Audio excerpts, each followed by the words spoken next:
examination. In active examination, we will ask the patient to perform hip abduction in the sideline position.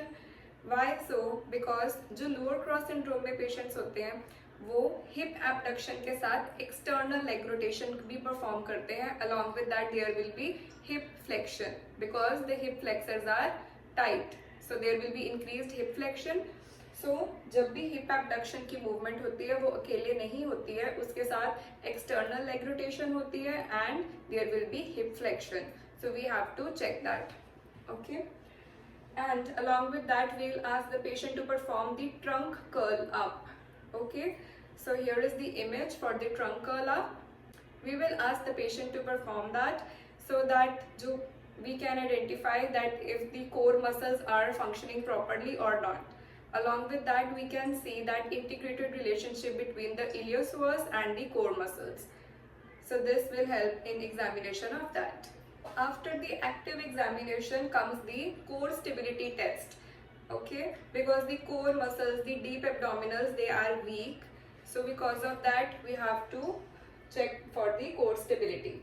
So the first test is the plank test. We can ask the patient to perform the plank. If they are able to do that, this means the core muscles are activating properly and they are fine. But if the patient fails to attempt so, this means the strength of the core muscles are compromised.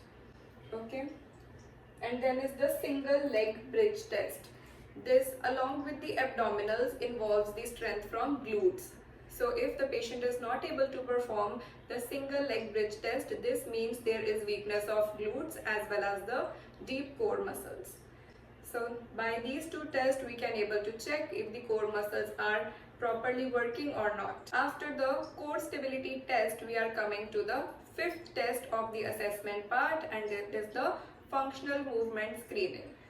In the functional movement screening, the first is overhead squat test. This is a dynamic movement screening test. Okay, what is happening in this is the patient is asked to raise his arms overhead, okay, and then perform the squats. Now we are going to check the hip stability as well as the lumbar curve while the patient is performing the squats. Here the pelvic alignment and the hyperlordotic curve, if present, is checked in different planes while the patient is in that semi-squat position. Step down test. The step down test is used to check the strength of the glutes. If there is the hip instability present or not, the knee valgus is present or not, we will check that in step down test.